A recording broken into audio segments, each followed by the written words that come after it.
All right, everybody. Thank you guys for tuning in to today again. We are back with another live stream here in Sri Lanka. And first off, to start, for the people that have already came through, if you guys don't know, we host weekly webinars, and this week, a well overdue topic that we were supposed to do was teaching people how to use ChatGPT the right way.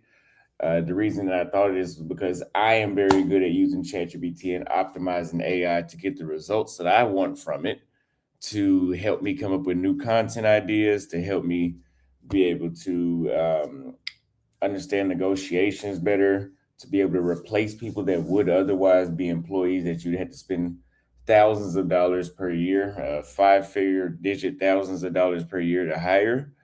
And instead, you can pay $20 or even as much as $200 per month using ChatGPT, and it can do those exact same things. But it doesn't work if you don't know how to do it. And some people, I did a community post, and I've seen some people say some things like, "Why would you need a course to take something that can do everything for you?" Because, dumbass, it's not that simple. I mean, you still, the same way how you had to train an employee, you have to train ChatGPT. You can't just tell ChatGPT to do something and then think, because it can. Here's the thing with ChatGPT, it can put out wrong shit and have you looking like a fool. Like it's giving me wrong information that I would have not known was right if I didn't go back and double check it. But there's certain ways that you can prompt it and tell it what to say that's going to actually give you information that won't have you looking like a fool. There's plenty of people that have DM'd me that have asked me for work, that have asked me for many things, and they look ridiculous. They look stupid, actually, with the things that they're asking me to do on some chat GBT responses they got with emojis in it. So if you guys are interested in learning how to do that, I'll be hosting a class this Sunday. If you guys are already part of my membership, which is basically my own version of Patreon, this will you automatically get a link. This is the link to the ChatGPT webinar this Sunday, 1 p.m. Eastern Standard. And the thing with this is it's something that everybody could take use of. Honestly, if you're not taking use of AI, you're being a complete idiot. You need to take advantage of AI before it takes advantage of all of us. It's inevitable. I know some people that are saying like, "Oh, I'm not going to use that. You're contributing to the humanity's downfall." It's like, yeah, but if you don't join in on what AI has to offer, like 2 or 3 years from now, you're literally going to be left behind. I mean, this stuff is killing people's jobs left and right. Luckily, some platforms like YouTube are getting better at cracking down on eliminating the ability that AI is having to just take away our jobs, but that's not going to be 100%. So now, somebody asked, "Do you use ChatGPT voice mode or you text with ChatGPT?" I do both. I mean, oh, you're talking about the voice mode where it actively responds to you in its voice. No, not for stuff that I'm doing seriously. If I'm asking a quick question, something that isn't that important, I'll use the voice mode. But if I am asking something for work, I use, because you just get more, you get more out of the you get more out of the typing it, out of texting it. So it doesn't make sense.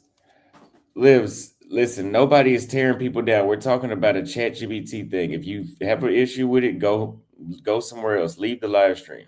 I'm on a banning frenzy right now. I've banned at least 300 or 400 people in the past 2 weeks. I'm not dealing with that.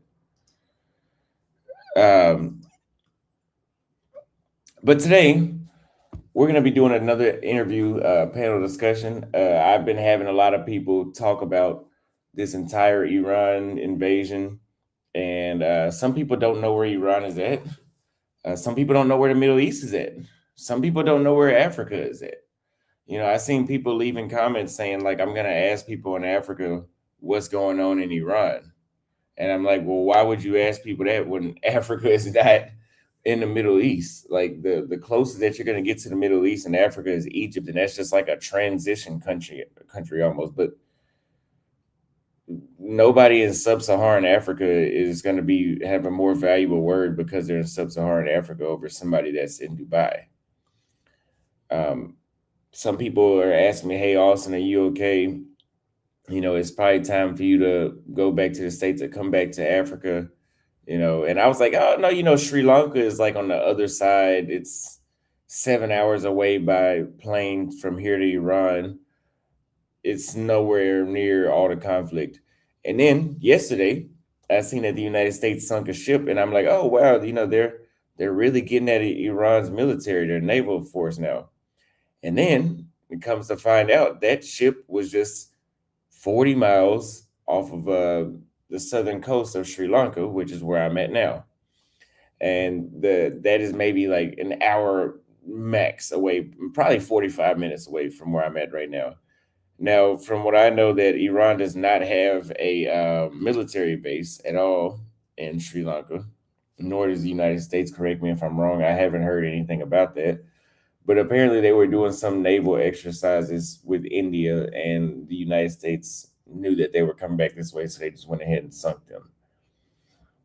But it still just goes to the point that at this point, we don't know what could happen and when could happen because things are just unfolding so quickly. We don't know. So today we're going to talk about where should you where is somewhere that we are 100% sure that you could relocate to during World War III or during these random attacks that keep getting bigger and bigger and bigger and more countries getting involved in different parts of the world. And by that being said, where should you invest? Because, right, I mean, if you guys want to hear my logic, I mean, I wouldn't tell you to go invest in Tehran right now. I wouldn't tell you to go invest or live in Dubai. I would never go live in the Middle East. Like, I could, based off when I was in the UAE, I could, like, it was comfortable. I would never choose to live there. It's just too much. This stuff that is happening right now in the Middle East has been happening for probably 1,000 years since the Ottoman Empire had control over that area in the very beginning. So it's never been stable in our recent memorable history. So again, I'm going to bring on Todd Allen. You guys may have seen him on the channel before. How you doing? I'm good. Can you hear me okay? Yes, sir. I can hear you. Sorry, I was eating an apple. So what part of the world are you in again? I'm in South America right now. I'm in Colombia. Okay. So I'm a little bit insulated. Well, Colombia borders Venezuela, and so when the activities happened there, a lot of people here in Colombia were affected because a lot of people that lived in Venezuela in the past had moved here to Colombia. So when you pose the question, where can you be 100% safe? 100% doesn't exist, but there are places that you could go that you're more insulated than others. Mm-hmm. What comes to mind right off the top of my head is Norway, Switzerland, Finland, your Norwegian states or countries. Switzerland, because they've been neutral. And then they also have, the Alps that kind of defend them and things like that. But then they also have self-sufficiency in terms of energy. They don't have high dependency on products coming in, such as foodstuffs and things like that. So, the way to take a look at this is to look at it from a decision integrity perspective. In my view, what does that mean? You can't just look at things from a surface perspective. You kind of got to dig deep. And it really depends upon, the lifestyle that you want to maintain as well, and your values and then things like that. When elephants are fighting, then, everybody else is watching kind of keeps their distance. You mentioned that it's World War III. Well, World War III is not going to be a direct impact between Russia, China, and the U.S. It's going to be proxy wars. And when I evaluate what's happening here with the United States at this particular moment, what I see is they want to maintain their power in the Western Hemisphere, i.e. Venezuela, control Venezuelan oil, because China was, a lot of people say, well, it's about the oil. Well, yeah, because if the United States is not going to go after it, Russia and China will. So when you look at Venezuela, that was an action in terms of controlling the oil, because if the United States has it, China doesn't have it. Secondly, when you're talking about the interdiction in Iran, again, it could be tied to oil, because again, if China doesn't have it, they can't attack Taiwan. If Russia doesn't have it, then you're going to limit the war in the Ukraine in terms of their ability to interdict war there. Greenland was in play at one point as well, because that is another major shipping line that's coming close from the poles to Greenland. And the United States is playing chess at this particular point. Now, I'm not advocating pro or con. I'm just simply saying you've got to look at how the chess pieces are moving in order to decide how it's going to impact or affect you and your life. I would agree. I mean, you brought up Finland. I could see Norway. I think Finland is still like a risky country just because they border Russia, and during World War II, I believe it was that, and one. You know, they were part of the Russian Empire at one point, so they've always felt the need to try to reclaim them the same way they do Ukraine. Yeah. So maybe that one still could be at risk. But I can agree with what you say too, as far as there being so much of like more so proxies rather than United States, and being declaring war on the major powers like Russia and China, yes, or even North Korea. But I think, yeah, there'll just be a huge number of proxies. We've had proxy wars going on this entire time. I mean, Ukraine is a proxy war. Correct. South Sudan, you know, all of that is proxy wars. But now I think that there may be two or three on each and every continent at some point soon. Yeah. I'm sorry, I misspoke because I'm looking down. I said Finland. I mean Iceland. Oh, Iceland, yeah. Okay, that would make sense. Yeah. So I kind of misspoke. I saw the information that you had put out, and so I was doing some research on that. So, you know, I would rank, if you go to the Global Peace Index, the GPI, it consistently ranks countries, right? Mhm. So Iceland, Ireland, New Zealand, and Austria, as well as Switzerland, are among the most peaceful. But when I look at those, I see something very different. Right. You see, The only one that looks like it would be more acceptable to me would be New Zealand. But more people that look like me would probably be more in New Zealand than right. Iceland, Ireland, and Austria, as well as Switzerland. I don't do well Yeah, in the cold. yeah, yeah. And Yeah, I think New Zealand, the entire Oceania probably be a better option anyway. yeah, yeah.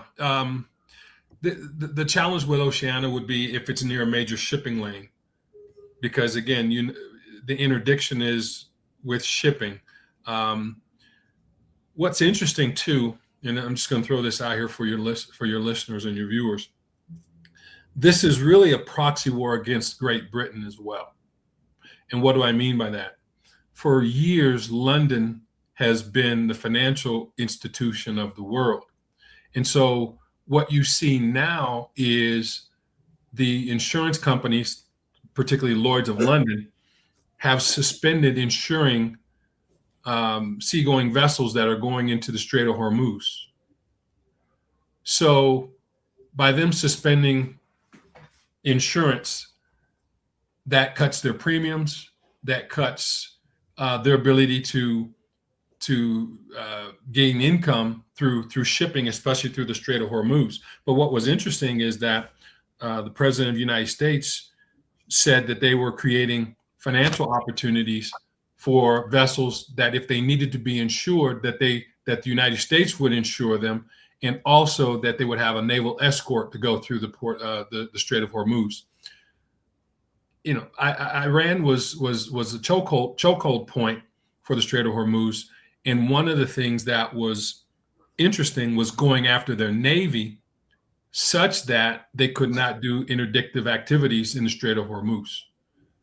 And so there are multiple things that are taking, in my view, there are multiple things that are taking place. And when I use, as I said, decision integrity, and I kind of take a look at things from a 1,000-mile view as opposed to up close, you can actually see the board and how the chessboard is moving. Remember months ago when the president went to what we call the Middle East, and he got a lot of financial contracts Mm-hmm. signed and delivered to the U.S. months before this action. And in his first term, he was talking about how Iran was a sore point for the United States. Um, so again, it's not just a single foreign relations strategy. I Mm-hmm. believe it goes a lot deeper. It's 4 or 5 plays ahead, um, and especially when in the United States, every 2 years there's a midterm election. So, and I believe, and some one of your listeners can correct me if I'm wrong, there has never been a wartime president who has lost a midterm election. Now, I may be incorrect in that, but I'd have to go deeper and do a little bit more research on that. But I think it's quite interesting.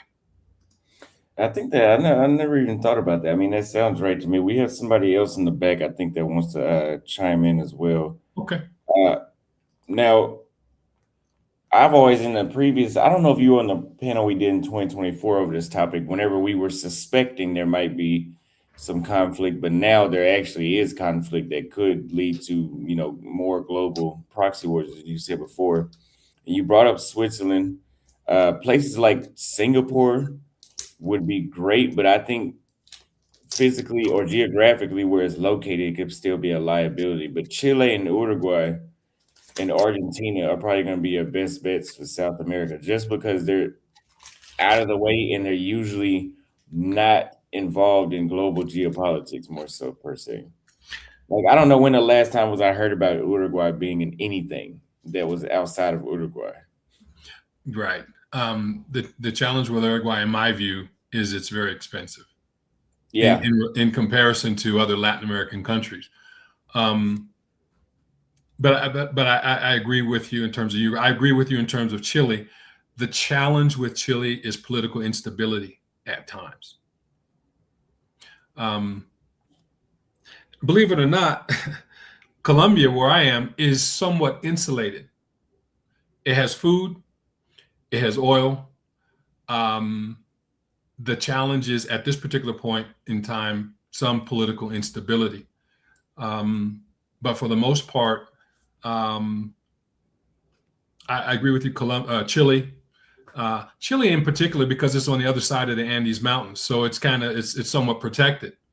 Mhm. But aside from a little bit of political instability, Chile would be a good place for expatriates, I believe. I like Paraguay, and I know that you were there for some time. The challenge with Paraguay is that it doesn't have a coast, right? So it's surrounded.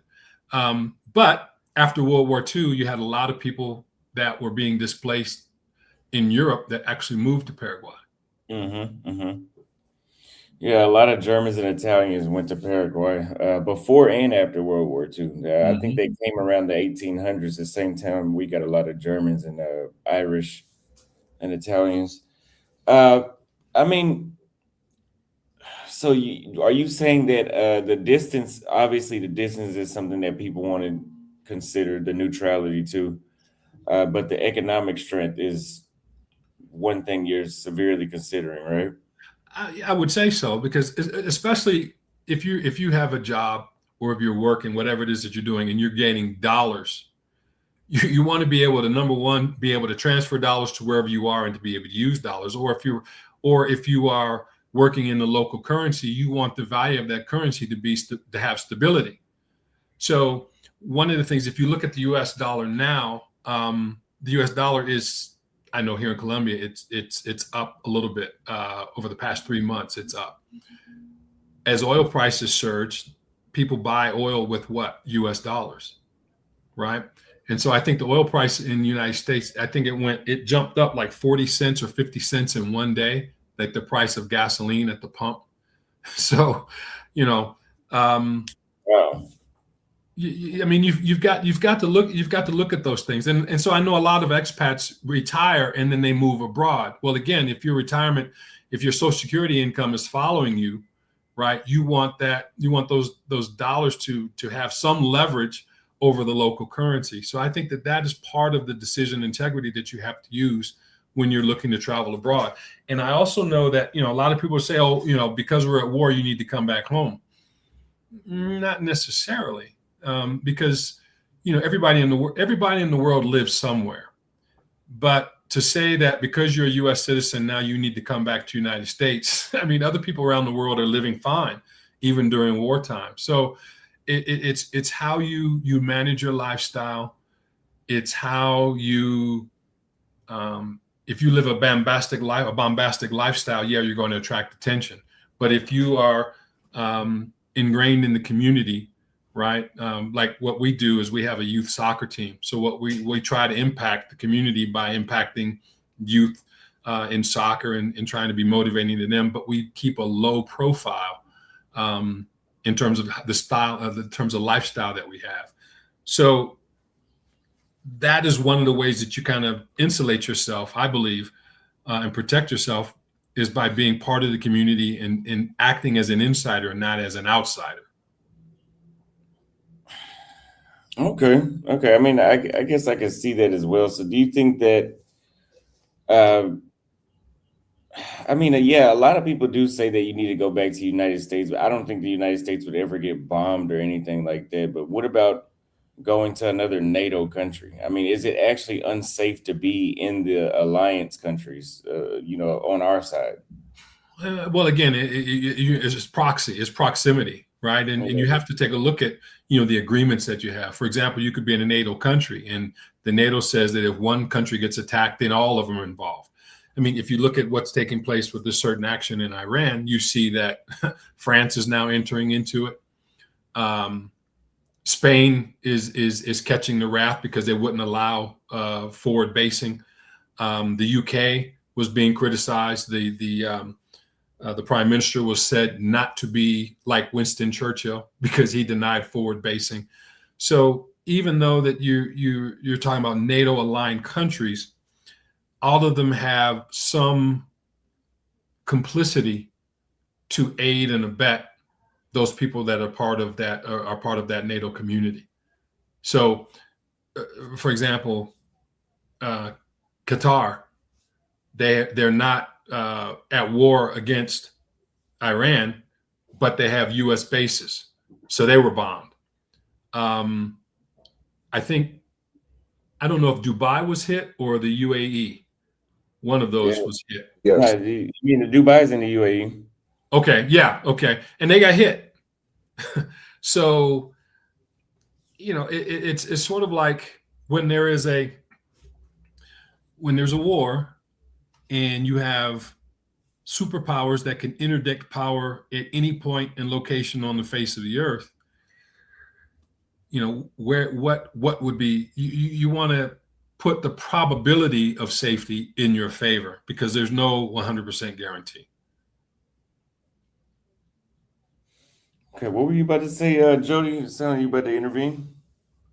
Oh my. Huh? Am I coming? It's breaking up a bit.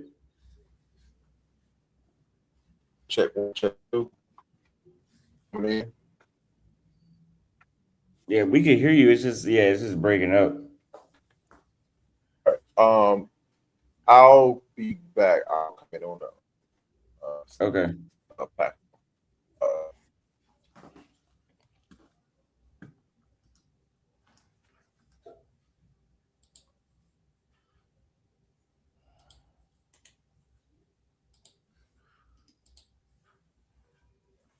Austin, I'm gonna send you a resource in the WhatsApp that you could take a look at and see how you could use it. Okay.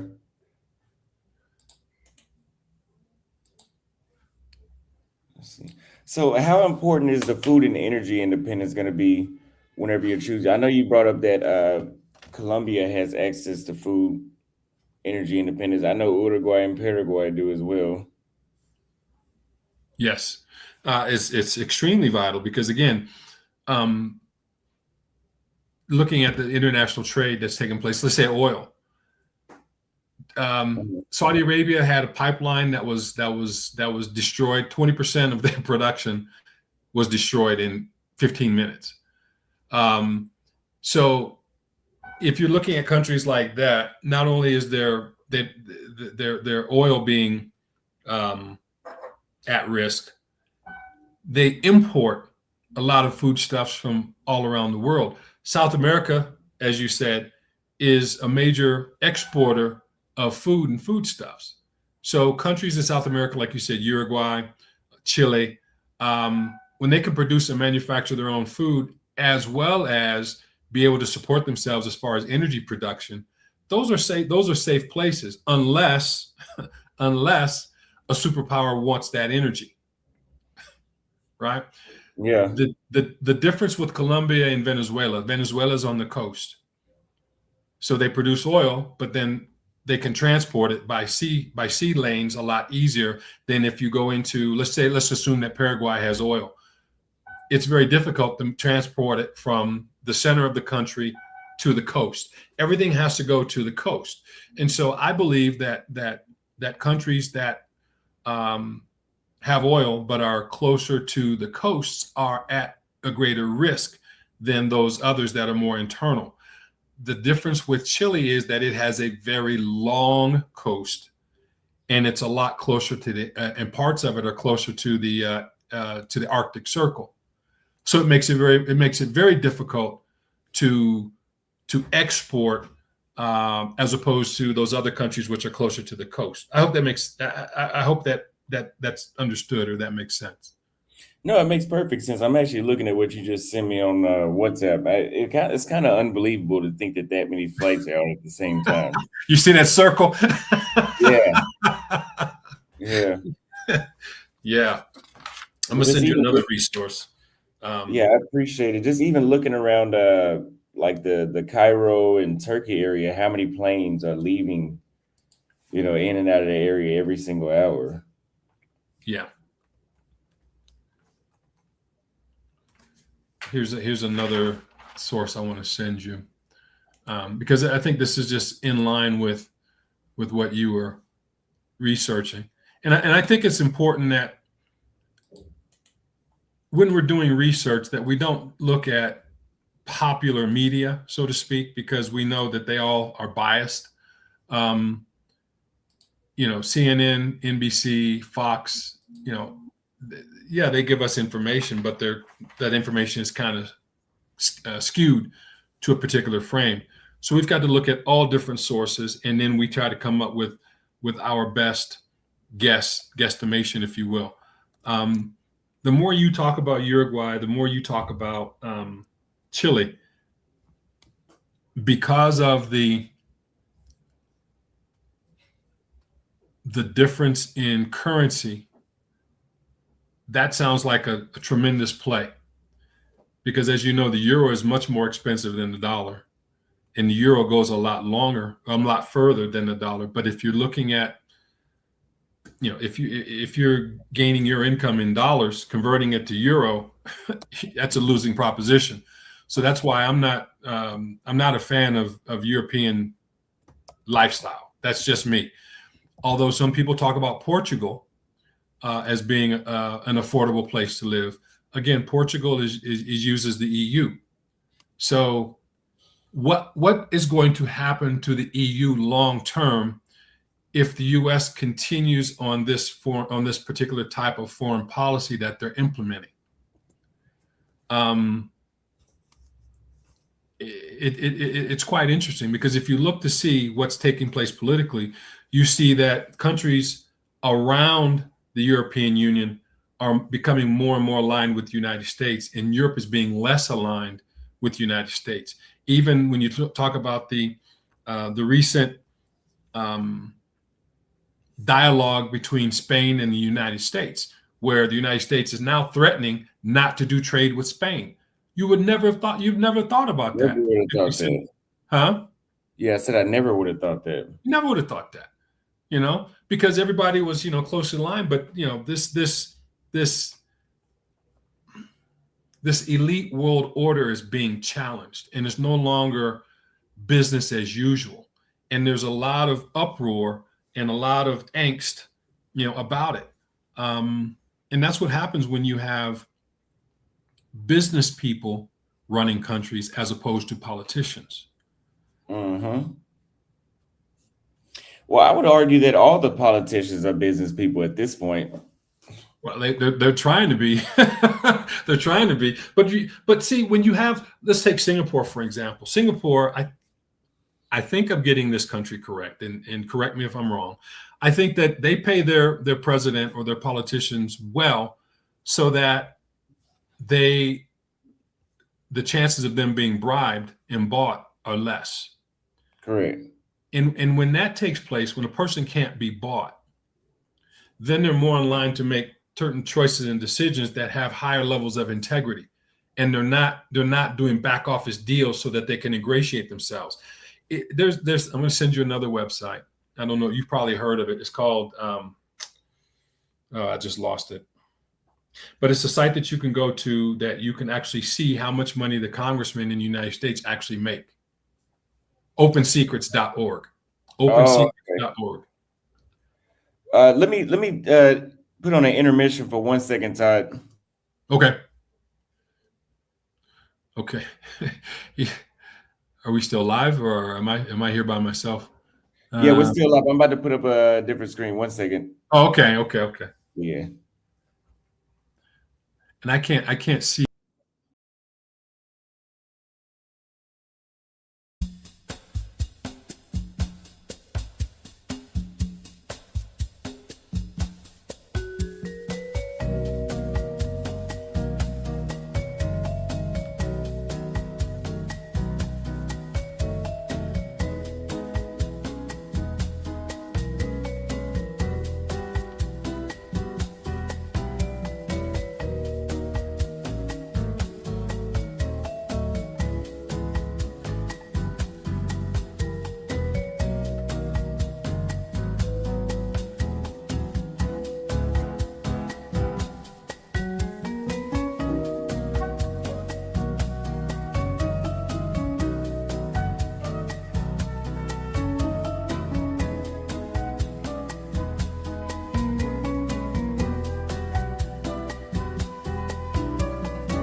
All right. Thank you for waiting. We are back. And I had some issues. So you sent me the opensecrets.org and you said that it helps them. I mean, it helps you basically, hold on. It helps keep the transparency about the salaries of the U.S. politicians. Yeah, that's primarily for the U.S. politicians, where you see, where's the money, where the money at, that so to speak, and so that kind of gives you an idea. It kind of gives you an idea of who supports them as well, because you remember during COVID, many politicians were supported by the pharmaceutical companies, and so guess everybody had to take a shot, right? So what's kind of interesting is that how is it that people can become millionaires and they're making $140,000 a year, and in 4 years, 5 years, they're multimillionaires? I don't know. So people can make their own conclusions, but one of the biggest money makers in the world are politicians. Yeah, I should have been a politician. I think you're doing well with what you're doing. Yeah, they have this app called Kalshi that allows you to bet on predictions of who's gonna win the Senate and all that. And some of the stuff I'm looking at, like there's no either severely just betting off of luck, or there's no real way that you're gonna know some of that stuff unless if you're doing like insider trading. And yeah, so they can bet sometimes on that app, it 100x your money, not 100x, let's say 93. Yeah. Yeah, you put in $5. I mean, you make back almost $600-700. I mean, if you know somebody on the inside in Washington that can tell you everything, I mean, you can get rich overnight with that app. Yeah, it's a risk, right? It's a risk. But I mean, when you look at, and again, this is just my opinion and my view, I don't really see much difference between the right or the left, because in my view, people want power for the sake of having power, right? The idea or the concept of that you're a public servant and that you're basically sacrificing your life for the benefit of the people. I don't believe that. I think it certainly is a networking opportunity. I mean, just think, you're president. Let's say you're president for 4 years. You'll never have to work. You never really have to work another day in your life, right? In the U.S., for example, people in the House of Representatives, they have to run for re-election every 2 years. But if you're a senator, right, it's every 6. But after 5 years, you're vested for life. You only have to win one time. I didn't know that. So, I mean, there are 535 people in Congress. 535 people in Congress, right? One president, 9 jurors that have until they die, they're in the Supreme Court. Yeah. So, it's 535 people cannot make a decision. So, politics is not clean. It's not it's not, as they say, limpio. It's dirty, it's filthy, it's nasty, right? Because people are vying for power. And so a person can make a decision and other people might not agree with the decision, but think about it. Do they have the same information that a president has? No, they don't know what comes across a president's desk. Whether you like him or you dislike him, you don't know what comes across their desk, and you don't know what are the consequences of inactivity. You don't know. But their job, every politician's job, in my view, is to protect the people of their country. Period. Full stop.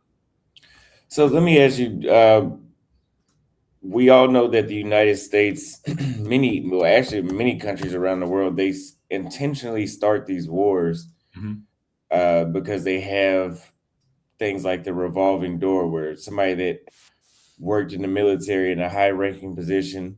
Now is the CEO of a major, like of something like Lockheed Martin or something like that. Mm-hmm. Whoever creates the helicopter, I believe Bell Helicopter, they create military helicopters too, correct? Yes, they do. Yeah, so they become the CEO of one of those, Mm-hmm. and so they profit in both ways, Mm-hmm. and they just go back and forth in between the two. Mm-hmm. Do you think some people might have a conspiracy that this is all just about that type of thing for them to benefit financially off of people dying in the Middle East? War is big business. Mm-hmm. Um, when you talk about proxies, okay, let's put it this way. And this is really interesting because if I say asymmetric war, would you understand what I mean by that, asymmetric war? No, you have to elaborate a little more. Okay. So what I mean by asymmetric war is this. It costs the United States $1 million per missile. Right? It costs Iran $30,000 to create a drone. So what you do is you make thousands of drones at $30,000 a pop, and you send them towards the United States or towards an enemy, right? And so they have to spend millions of dollars to knock down $30,000. They're going to run out of missiles of $1 million before you run out of drones at 30,000. That's called an asymmetric war, right? I see. Okay, $50,000 for Iranian drones. I stand corrected. So here's the thing: it's an economic fight. It's a cost war, right? And so it's not a matter of who. It's not a matter of who wins. It's if I'm not a player now, but if I can put myself in a position where I come to the table and now the powers have to talk to me, then I've won. And that's what it becomes more of an issue. Because remember, Iran and Iraq were at war for like 9 years, Mm-hmm. right? And at one time, Iran was a friend of the United States when they had the Shah of Iran because we controlled their oil, the oil production. And then at one time, Iraq was a friend of the United States, right? So it becomes a seesaw, and these places become different spheres of influence at different times. So, it's not about, in my view, again, this is just a Toddism. It's not about right or wrong. It's what would work to your advantage at any particular point in time. How do you come to the table with the elites? How is it that you're welcome to come to the table so you can at least have a conversation? And then what do you do? And people become pawns of the politicians. That's unfortunate. So what you're talking about here is how do we protect ourselves as individual citizens of whatever country we want to be a part of, right? And most expats just want to live free and live anywhere in the world. We don't necessarily want to have an allegiance or an alliance with any particular group. We just want to have an alliance to ourselves and our families and our friends. So where can we do that? Well, I agree with you. I think that there are places in South America that you can do it. It has to be a place where you're less likely to be a target, right? Has to be a place where there's high internal stability, strong food and energy, and financial resilience. This is why I mentioned Switzerland, New Zealand, Austria, Singapore, as you mentioned. I agree with that. Portugal, Denmark, and Slovenia. But for me, none of those places look like me. And that becomes an issue. I don't want to go somewhere where I'm a flying cream, because now I'm not safe because I can be attacked because I'm different. So Hello, can y'all hear me? Yeah, much better. Oh, thank you. Appreciate it, man. I'm trying. But thanks for having me on. Appreciate it. From what I've heard you've been talking about, I agree with what you've been saying. Assuming the name of the show is Where to Live in Case of World War III breakout. Am I correct in saying that? Mm-hmm. So with world wars, they have a bad rap of drawing and sucking other countries in, other neighboring countries. Also, they tend to bankrupt countries. It's like, yes, war is big business, but economies turn from regular mixed type economies to a wartime economy in order to support the war, in order to build machinery, guns, and ammunition, so forth, in order to fight this war because planes hit out of the sky, tanks blow up, ships sinks.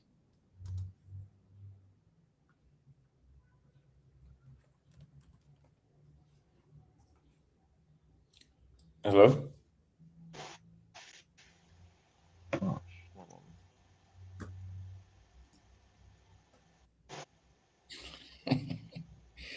Somebody said they brought up. You said world Yeah, wars can and y'all hear me? Yes. Am I okay? Cool. I'm on my phone here. Got a call also. So, World War II, war bonds, support the war, Rosie the Riveter, and so forth and so forth. So, in this scenario, we're talking about a possible World War III. Well, I'm just piggybacking on what you were saying. Well, who are the players? We know America is a player, NATO countries are a player, Russia, Iran slash the Middle East, and Iran's affiliates, also China, Japan, Korea, South Korea, and Korea. So that's a lot. That's the better half of the global north. And I agree with you. A lot of the European countries, I know a lot of guys want to go to European countries. But the bulk of the European countries that these guys want to go to are NATO countries. And like you said, with Article 5, if one NATO country is attacked, other NATO countries have to be involved. So now you're looking at, okay, now you got to look out for yourself. You don't look like the majority of the people. And when wars are fought, you do have a negative, uh, you do have a negative emotion running through countries because a lot of people are not paid. People are now being recruited, dragged into wars that they don't want to fight. Things are negative. And the number one people who are going to get attacked are immigrants, are people who are not of that country. So for me, I would go to a country like a NATO country like Poland, Romania, Germany, France, because therefore I have a high probability of being attacked. I'm not really safe. Yeah, Okay. I don't want to be black in an all white country. Well, the thing is, I don't really want to live in an all white country at all. Like I've been to, like I'm just trying to imagine, like in Namibia, the outside of the gym I go to, there's a biker club or something like that, and it's members only, but it's only white members. And they were telling me like that's something that they've been, and they do that all around the world. That's something they've been doing. So you got to think if they're doing that in Africa, what is it going to feel like being in Romania? it's not going to be fun. And especially guys want the baddest woman in that country. And Yeah, in an environment where things are negative and you trying to get the baddest woman in the country, you, it may not work out well for you in the long run. again, I'm in Africa. Well, I was in Africa, and even in Namibia, Kenya, it's not really an issue compared to other places I've been to. Like the best places to date as a black man, a black American, is in South America and Africa. Outside of that, maybe Asia's okay too, but outside of that, like it's too much stuff that comes with it solely based off of your race. And what was I about to say? What was I saying? Oh yeah, the locals, they are a little envious, you know. they're a little envious, and with black folks, it's okay. Like it's okay with Latinos in Latin America. They've been mixing down there for a century, so it's okay. But yeah, when you start going to Europe, like yeah, you can fuck around and get killed doing that. Yeah, it's And with the current situation, I heard what Bill Dix was saying with the asymmetric warfare. Yeah, everything I'm saying is piggybacking on what you're saying with the asymmetry. War or modern war is perceived to be fought a certain way with big guns, big missiles, big planes, big boats. Are you So wearing headphones? yeah, I need to get out my headphones. Yeah, yeah. It sounds like you talking Uh, underwater. Hold on, let me get off the headphones real quick.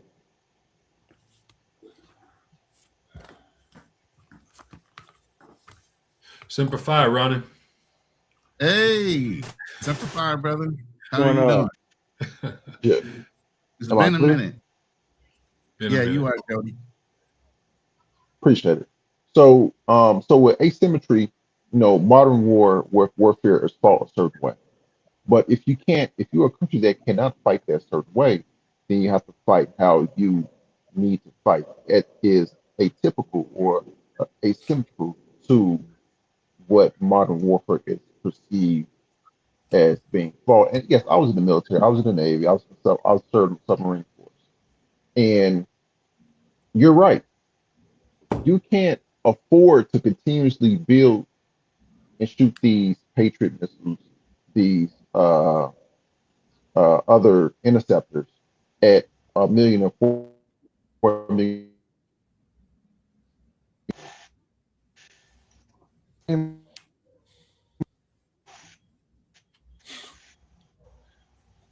It's I'm reading some of these comments. Yeah, Yeah, hello. his phone's picking up. Go ahead. Yeah, my bad, man. This Bluetooth is killing me, man. Yeah, So it's a lot better. America's going to run out of these interceptors. Okay, cool. Thank you. America's going to run out with of these interceptors. They that they have been also given to these GCC countries, such as Qatar, such as the UAE, such as Bahrain and Kuwait.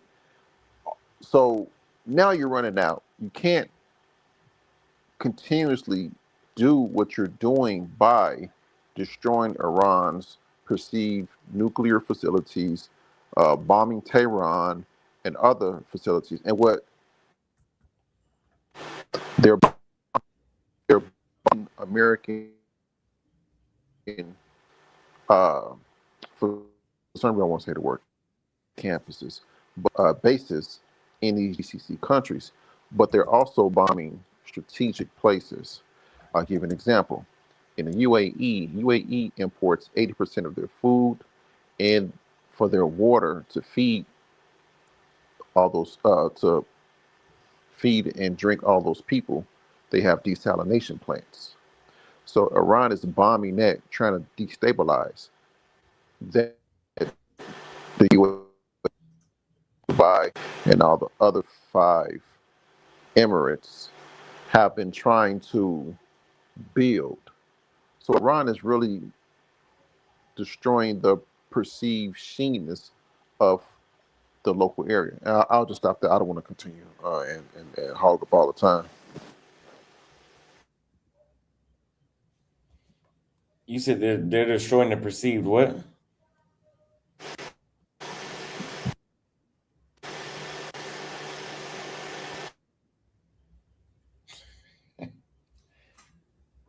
Goodness. I guess we can continue, but what do y'all think about what he was saying? Because yeah, it is breaking up. I don't know if he needs to get off the Wi-Fi or what. All I heard was he was a hot racker. Thanks for your service, Mr. Joey. Yeah, thank you. I wish he could have finished his point because I could have jumped on that. If something came to mind, but it skipped over me. But just to jump in on safe areas or places. I mean, Austin, you've been to Europe plenty of times, so I'm sure you know some safe places that people can possibly go there. But you guys named Singapore. I don't know if you did Malaysia, Thailand, Japan, Philippines, Australia, New Zealand, any of those places. Yeah, Those are I all mentioned New areas. Zealand. Yeah. New Zealand, Australia are very nice, modernized. Everything that you got in America, you got in New Zealand and Australia as well. The But people are a lot Australia is the cocaine capital of the world now. Yeah, I mean, we have that in America, so you're not giving up much. You know, the trade-off ain't that bad. You know what I mean? But you know, it's still a decent place that you don't have to worry about maybe the long reach of a war. You know what I mean? So that's the biggest thing. It's not just like America is so isolated. You're looking at New Zealand and Australia being isolated as well. But let me ask you this though. Australia has always been a long time ally of the U.S. So doesn't that make them vulnerable? It does if somebody feels like they could be a possible threat. But that's the other thing. Iran itself with its missiles can only reach out so far and touch people. Yeah. So then you have to look at China and Russia getting involved. And I was just watching some stuff on TikTok and some other things where Russia and Russia and China might be friendly to Iran and actually support them in selling them things. But that's where it ends. It ends with the money. You know, they're not willing to get into a full-off frontal assault with America. The same thing with Venezuela. Venezuela was being built up by China. They were given military naval armaments and different things like that. But once America dropped the hammer, it's still a long reach to get over to Venezuela as Chinese and whatever they have. And before, like we even know with American borders, we can see you from a long way off. You got to pass Hawaii and everything else to get to the West Coast. And then in turn, you got to go through the Atlantic Ocean and everything else to get to the East Coast. We can see you coming a far way off. So we got a long reach. A lot of these countries don't have the reach we do. And that's why when we do bomb things, we look at how far is the reach of that missile. Even with North Korea, when they were doing the missile testing, it got touchy because they were doing what? Long range missile testing. That's when we were like, nah, you looking at possibly reaching us now or reaching some of our interest points, you know. So at that point, they're looking at, no, you need to cut that out or we're going to have to do something. Yeah. And even North Korea knew better than to keep pushing that envelope. And this is what some of the issues are with some of these countries is they want to push the envelope so much because we do have that good guy role on a global perception that they don't think we're going to do anything. Unfortunately, Donald Trump can overstep and he drops a hammer quicker than most. Let's put it that way as a president.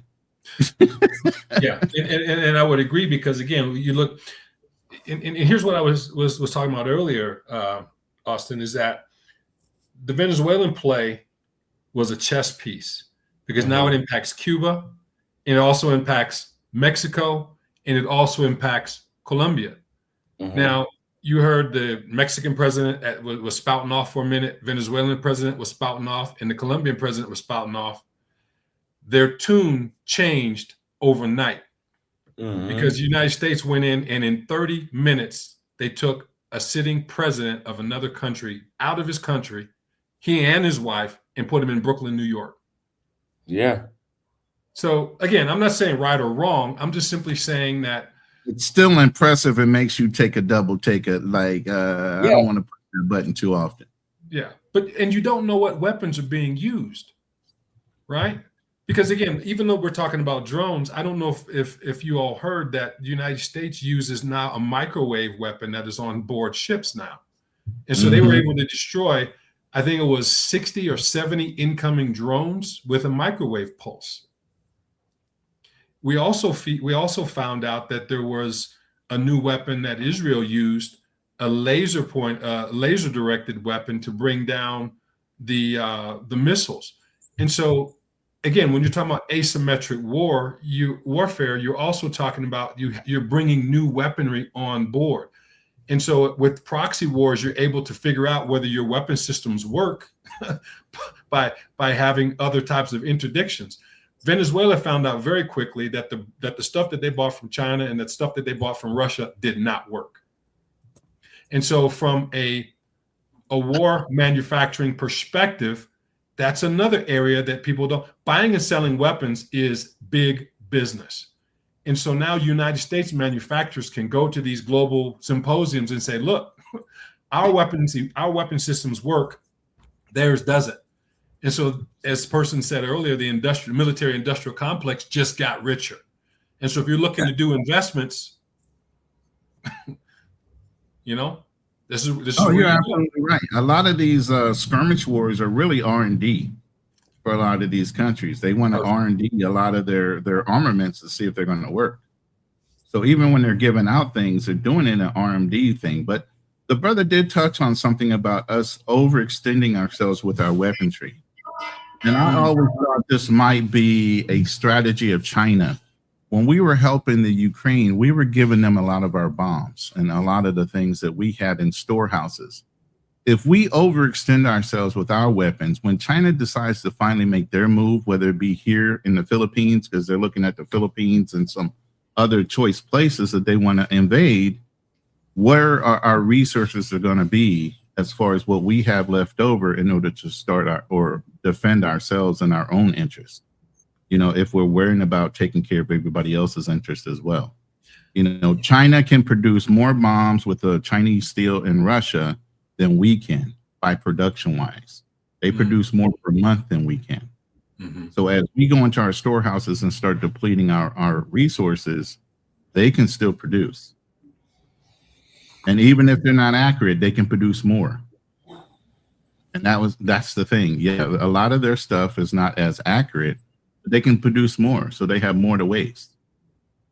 Yeah, and you're right. I mean, when you look at Russia at the end of World War II, they had a lot of bombs, but they don't have to be accurate. They just have to be powerful. I mean, as you said, just blow stuff up, right? Which brings me to a point that you make. One thing we never discussed is Guam. Yeah, I don't like to mention them that much, but yeah, that's also one of our cases. Yeah. Why don't you like mentioning Guam? Because it's a hidden gem. I don't want a lot of people to know. Guam is almost exactly like Hawaii. Literally, looks like it, feels like it, everything. And they look like us. It was even bombed too before in World War II. They have ship memorials too because there were ships right there in Guam. Yeah. So as we pulled in a port one time when we were on float into Guam, it looked like we were pulling in the port of Hawaii. Literally. Yeah. I mean, it's like you said, it's a hidden gem, and it's a forgotten place. It's beautiful. I literally had a Guamanian in my unit, so I couldn't figure out this kid could drink. I'm like, what the fuck? This kid could drink his ass off, and this is when I was real young. So we finally pulled into Guam, and I saw it was a U.S. territory, all this, but the alcohol there was dirt cheap. I said, now I understand. Your ass has been drinking since you were a kid, and the alcohol is so cheap, y'all just got used to drinking it. Faster. It's insane. Also, I want you to go to Guam, man, so you can do a report on it for us, bro. Yeah, I've been meaning to go to Guam. You definitely. Yeah, I think on the way back, whenever I'm going back to the States here in a couple of months, I probably could stop there on the way back. Yeah, I would love for you to do that, man. I live vicariously through you, man. I'm just letting you know, man. Yeah, that's why I'm back on the road now, man. I'm trying to decide, am I going to go back to Africa from here or no, I'm not actually. No. I'm trying to decide if I'm going to go to India. Ooh, that's touchy, bro. It's going to be hard because how are you with extreme circumstances, really? I mean, like comfort level, all that stuff. How are you with, not having a lot of amenities? I mean, I could deal with it, but my main issue, I can deal with bugs to a certain degree. I can deal with blackouts. It's annoying as hell, but I can deal with it. I can deal with the water going out. Not really, but I can deal with it. I've had that issue, and it was like, okay, I can't even take a shower unless I go buy some water now. But I can't deal with sanitation. Mm. The sanitation in here in Asia in general, but What about here, aerial smells? Because I'm sure you're used to that in Africa, but I mean, India is a whole nother level too. well, I know from being in Thailand and Vietnam and Cambodia and here, like the smell is different, just because it's more smog in the air. It like after you get off of a tuk-tuk or a motorcycle, you can smell it on your face now. And Africa is not really like that. It seems like the air is a little more, well, actually a lot more cleaner. But yeah, with them with their sanitation, like Mm. just sneezing everywhere and coughing everywhere. And I seen a lady 2 days ago peeing on the side of the road, and she was washing her hands with the pee as she was peeing. I've never seen that. It is I actually sanitary, but it's insane to see it. That's not called yeah, recycling. yeah, I don't know. I wish I would have never seen it. Multi-purposing. Yeah, but she did that, and like again, they'll do stuff like that and just go straight to the kitchen and make your food. No hand washing, nothing. Uh There was so a there was a question in the chat. No more Z. no, no, no, no, no, no, no. I'm trying to get her to come with me now. Yeah, Yeah, I'm trying to get her to come with me now, but that's she the has a whole job. idea. That's the whole idea for you, Austin, is really living vicariously through your lady, because you've experienced a lot. For her to be able to go with you, she's going to be experiencing a lot of things brand new, never done it before in her life. You Yeah, know, yeah. I'm so happy for you, bro. I'm Thank so you. happy for you. Yeah. Yeah, I just gotta talk to her parents and all that to be able to get her to see, travel. that's why I already know you got a good lady. You're already going through the family, bro. Yeah, That's the key right there. If you know you're with a woman that has good family morals and values, and the family actually cares about her, you got to go through that family. yeah, for sure. Yeah, it was a pain in the ass getting her to Nairobi. You know, it was a lot just doing that. So to be able to take her with me several countries, yeah, I'm gonna have to do that. Well, that's an interesting choice of word. Pain in the ass. Why was it a pain? Because This I'm is just something. used to, Yeah, it's like, if you're dealing with an American chick, you're like, hey, just meet me over here. And as long as you buy the ticket, they going. Okay. With African chicks, I guess most other women, you got to jump through hoops, filters. You got to go through um, a bunch of, what is the word I'm looking for? A bunch of Screening and protocols. evaluation. yeah.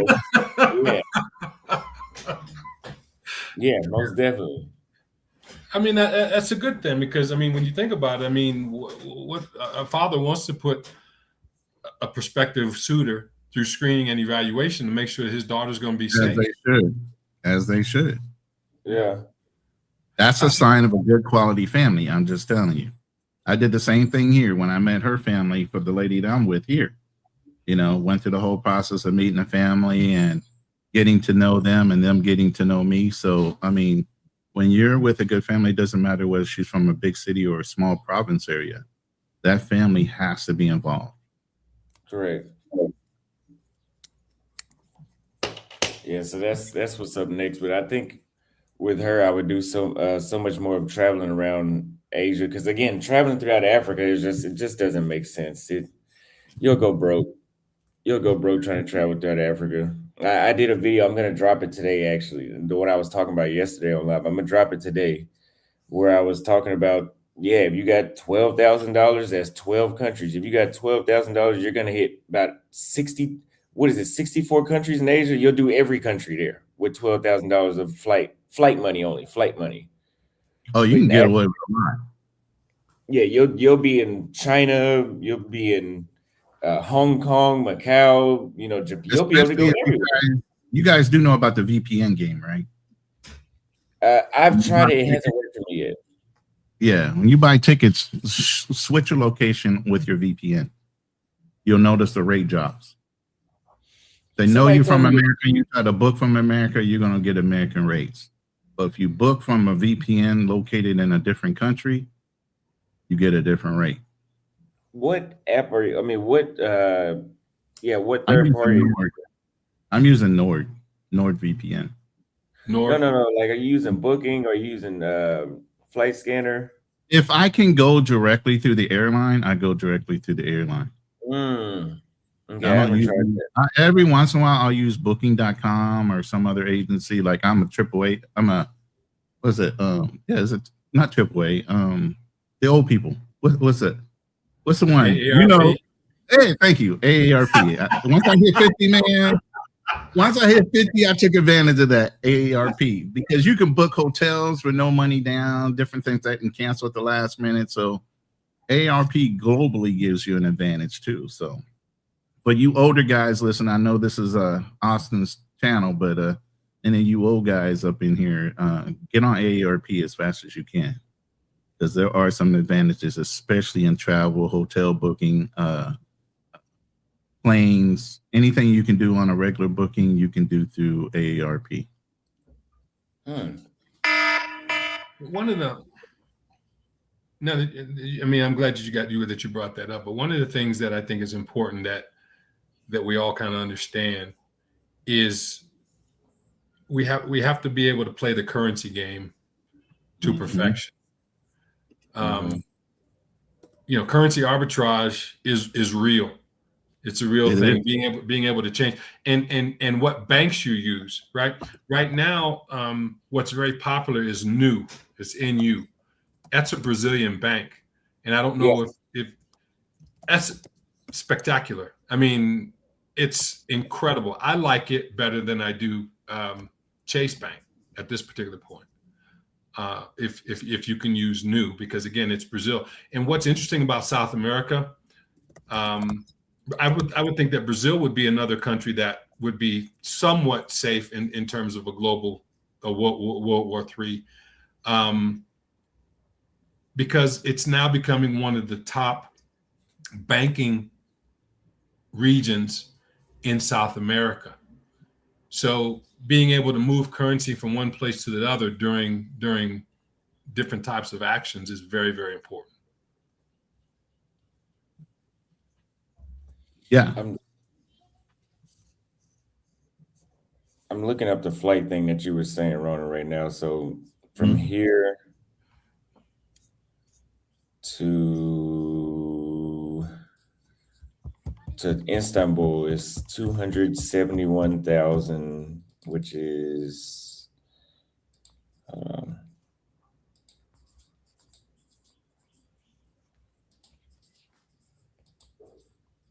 $873. And let me try what country do you use for the VPN? Typically, because I'm in the Philippines and the peso has such a good exchange with a lot of countries, I do use locations like the Philippines or Thailand when I start booking. Okay, I did the Philippines. Let me see. So it's and he just dropped. I think Todd just dropped something in the back chat that you might want to click on too. Yeah, I sent that to him directly. I put that in there for you. Oh, okay. I'll copy that one down and take a look at that one too. But yeah, you'll take a look at where most of the flights are and what's not being flown in at this point. Yeah. But here in the Philippines, I can fly in and I mean, truly, the VA is in Manila.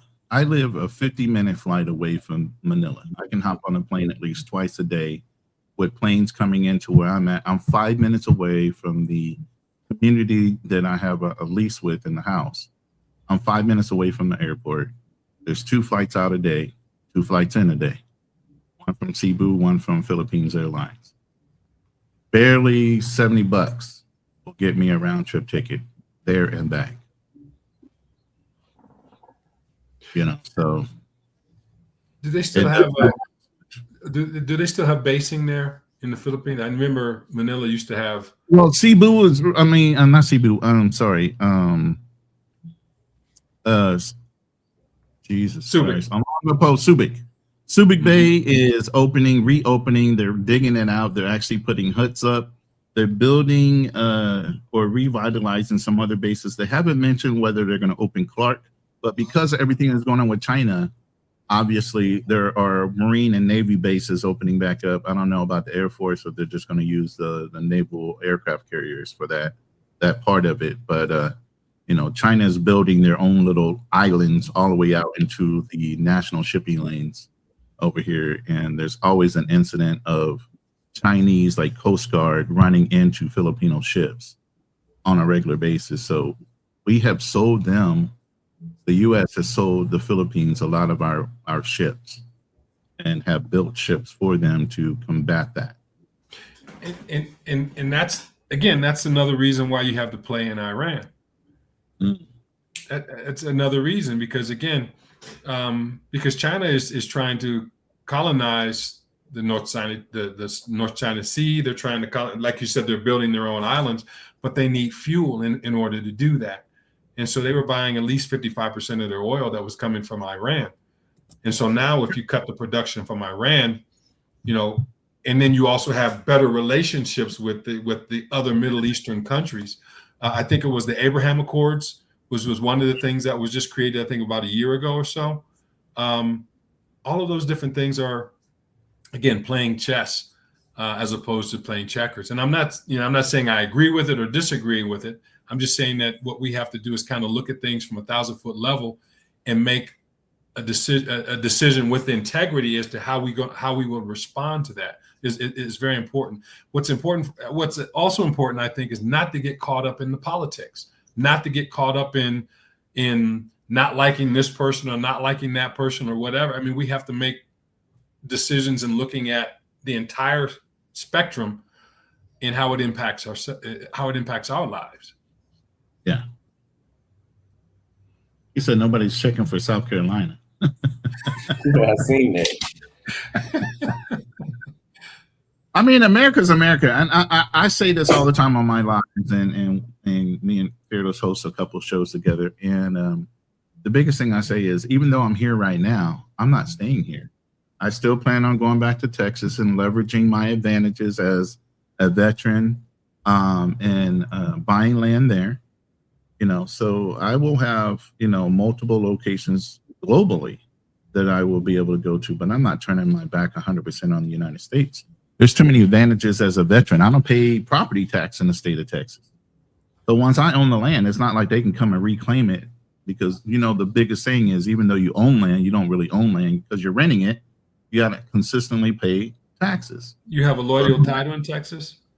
Huh? You have a loyal title in Texas? Well, I don't know what the title is called. No, see, that's the other thing. When you buy land in Texas, there's two titles. There's the land, and then there's the mineral rights. Right. A lot of people in Texas will sell you land, but they won't give you those mineral rights. They will come back and dig underneath your shit, even though you're there. But they'll do it in a diagonal way. They won't come on your land. They'll come just adjacent to your land and dig up underneath where your land is. Horizontal, yeah. But I just want to be clear. You're not simply saying United States. You're saying Texas, the state of Texas.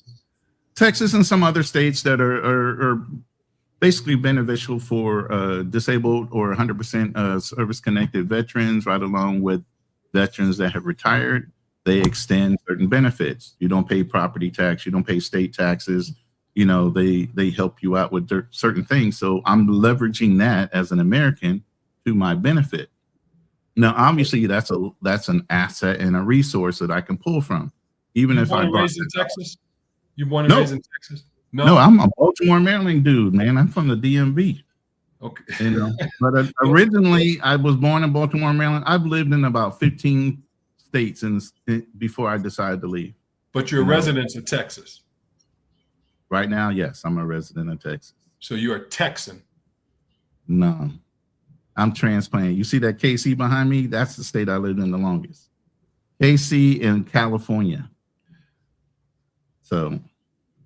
Well, Kansas City. I will never claim a Texas. Kansas City is not a state. Anything. Kansas City is not a state. Well, Kansas, let's put it that way. I'm a Kansas resident. Kansas City is the city that I rep. But yeah, Kansas is it. That's the place I've been the longest, beside for California, after I was in adulthood. So yeah. That's where my base of morals and everything else came from. And I'm kind of happy because Baltimore went to hell in a handbasket after we moved out of there. And moved. I lived to upstate New York, Fredonia or Philadelphia. I've lived in so many different states. I've had a good mix as I was growing up before I even got in the Marine Corps. Different mentalities, and even when I moved to the Midwest, I talked so fast. It taught me to slow down, even in the way I communicated, because people in Kansas looking at me like, "What the hell did he just say?" It's like I was talking so fast. It was like I was speaking another language to them. But even if we're talking about, again, World War III, and there are particular states which are going to be safer than others as well, right? Oh yeah, especially ones that have missile silos and everything else that are known to have, the unique thing about Kansas and Missouri is they have huge underground limestone caves, naturally not even man-made, but natural formed limestone caves. Matter of fact, a lot of the Hollywood movies and everything are stored in these limestone caves. It's literally an underground city between Kansas and Missouri that is actually set up for taking in people if there was going to be some kind of a nuclear attack. Yeah, and the further out you go, the more sequestered you become, right? Because I would say go to Montana, go to Utah, go to the Dakotas, somewhere closer to Canada. Two reasons why: because one, they're so secluded in some of the things in the cities there are. It's real quick to just jump across that border to Canada, and I don't think anybody's going to give a damn once there's a war. Get what you can get. Right. And I think that the majority of people live, 80% close to the coasts. So if you go out, they live in the cities out of comfort, convenience, and everything else, but the cities is the quickest way to get you killed. I'm a prepper by nature, and I've always been somebody that camped, hunted, fishes, and all those things where it's survival. And even the lady I'm with, the way she grew up is almost similar to the way my mom grew up, chopping wood, cooking on an open fire, all these things, man. In Philippines, you have an indoor and an outdoor kitchen. Mm-hmm. A lot of these people are used to cooking outside, off of a campfire, off of wood. Well, when the power goes out, you don't have gas, you don't have a lot of different things. You better know how to survive. Yeah. And the cities is the worst place to be when shit like that goes on. Look at New York when the power went out there. It was fucking bedlam. If you were in the city, people were starting to get a little desperate once the power stayed off for a while. Yeah.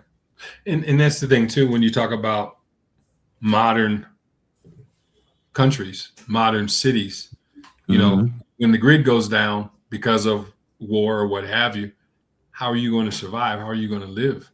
I mean, Can you live off the land? Right. And to Austin's point earlier, he talked about South America, Uruguay, Chile, people are accustomed to living off the land there. Those are good places. Yeah. And they're not somewhere where they're going to be targeted as some place to drop a missile on top of. You get what I mean? And you're not going to be a flying cream.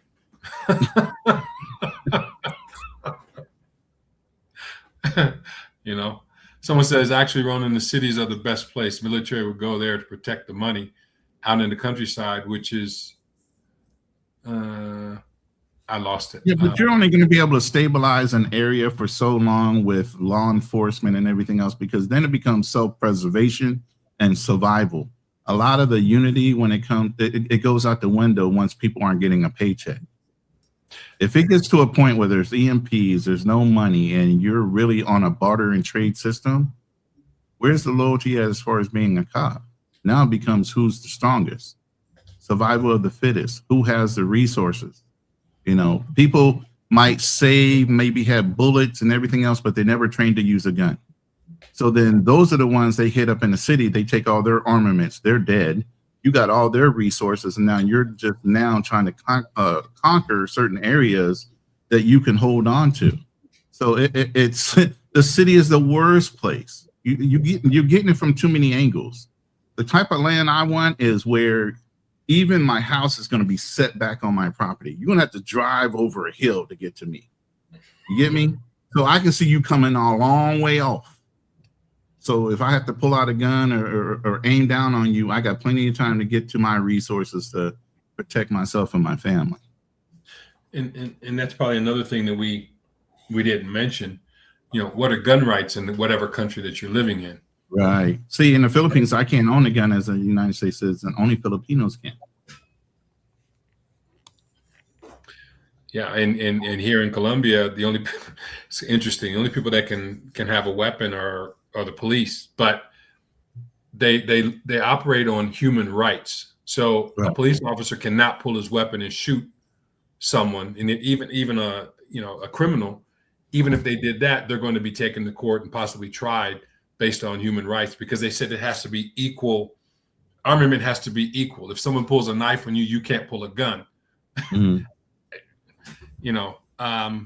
Well, see, I've been taught in certain ways of having a weapon even when you don't have a weapon. Go get a big bolt or a nut, put a string through it, tie a knot on it, and a deck cord is a string that I'm talking about.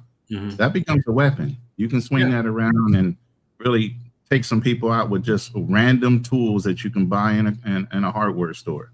Yeah, you can always arm yourself after you land. Yeah, in certain ways. Yeah, but I like pistols. Oh, I mean, given a choice. I mean, come on now. You know, I like reaching out. I like to reach out and touch someone. I don't like. One of the things I want to learn before I leave. One of the things I want to learn here is Filipino martial arts. They're good with stick and knife fighting, up close and personal, and to a point, like Screamer.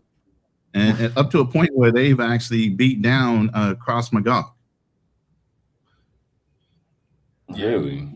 Yeah, they're actually already known as being better than Krav Maga because their techniques change. Just like Krav Maga is a system that was built by the Israeli martial arts or Israeli fighting forces. Special forces, yeah. Filipino martial arts has been passed down over generations of trial and error as well. Now, Marine Corps obviously has their own martial arts that is also being translated the same way, but Filipino martial arts has been around for a long time. It goes to the culture, right? And, yeah. And that's the thing too. You know, when you're looking for a place that you can live during, war or when bad things are happening, you have to take a look at the culture. How do you blend into the culture? Because again, like we said earlier, if you stick out like a flying cream, you're not safe. Right. You're just not safe. And so I wanted to ask you then too, in terms of blending into the culture in the Philippines. I'm 6'2", 285 pounds. So I'm a big ass Filipino. Let's put it that way. But I'm telling you, when I was here, when I was younger, I used to have a lot of older Filipinos. They would speak Tagalog to me because it looked like I belonged here anyway. Okay. Matter of fact, her family is darker than me. They're part of Igorot and other things as far as their culture. The Visayan, their skin tone is different. And Filipinos, because they were colonized by Spanish, also dye their skin out of shame or not being proud of their melanin. Plus you have the Eta people, who are one of the strongest indigenous people by genetics, even stronger than the Aboriginals of Australia when it comes to their lineage, their genetic traits. But I blend in here. It's not a problem with me blending in. I'm a bigger dude, but at the same time, my skin tone and everything else, I'm not that noticeable.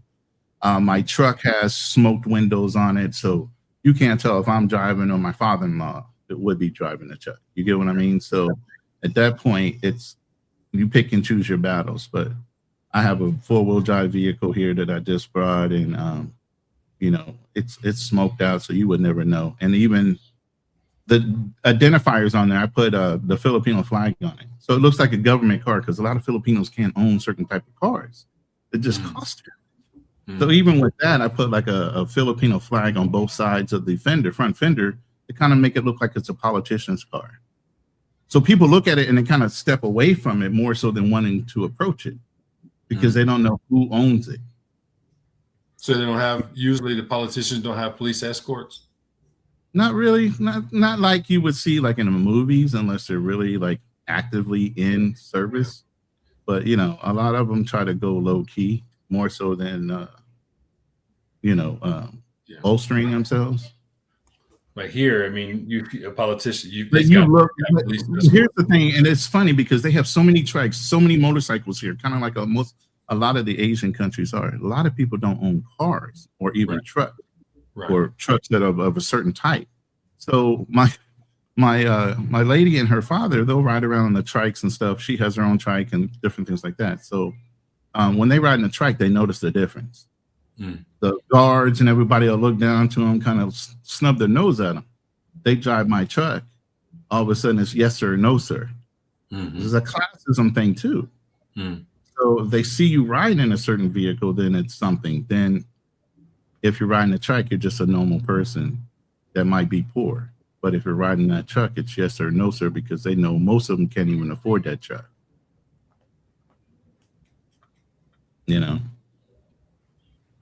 So you are looked at different depending on how you come in. Yeah. I won't even drive in certain parts of this city in the province. I let her father drive the truck. I just ride. That's smart. So Austin, how do you blend in with the different countries that you go into? What is your strategy?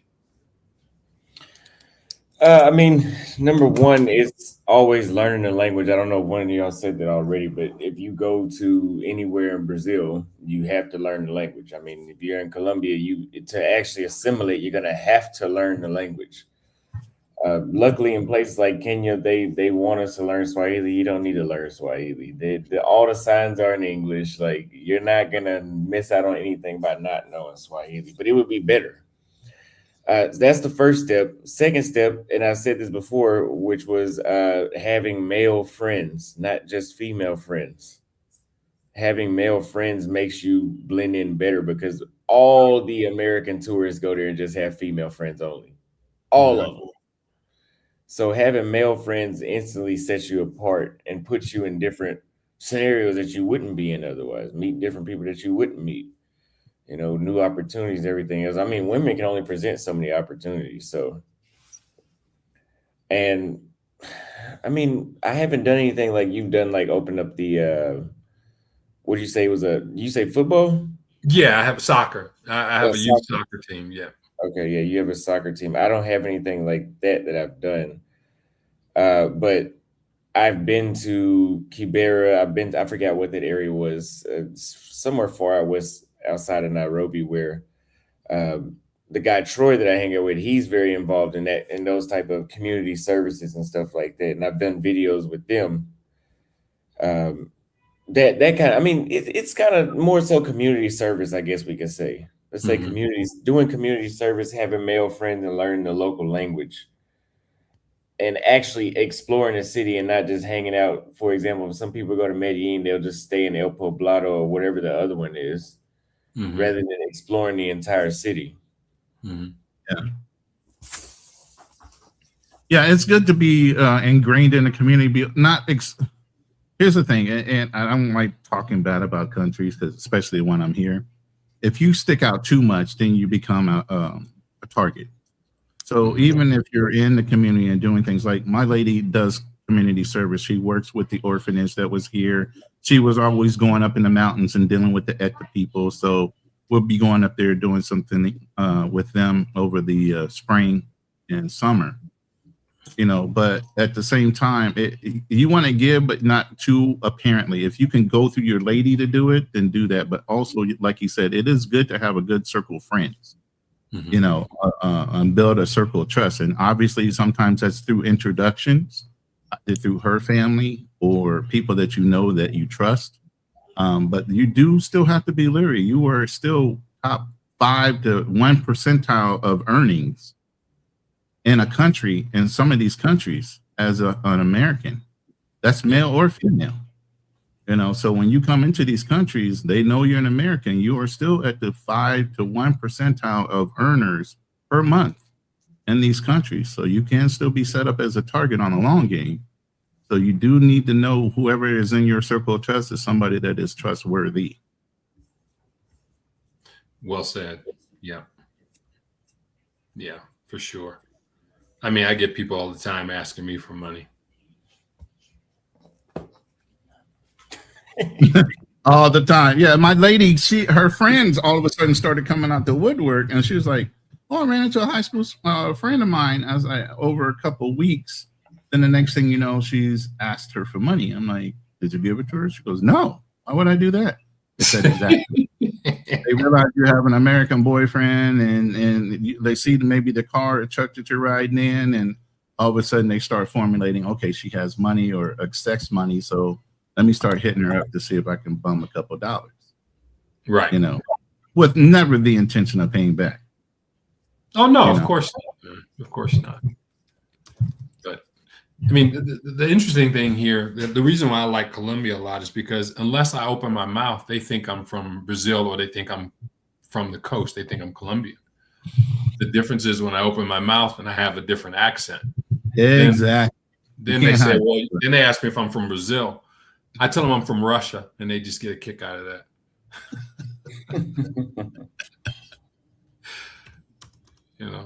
So it's the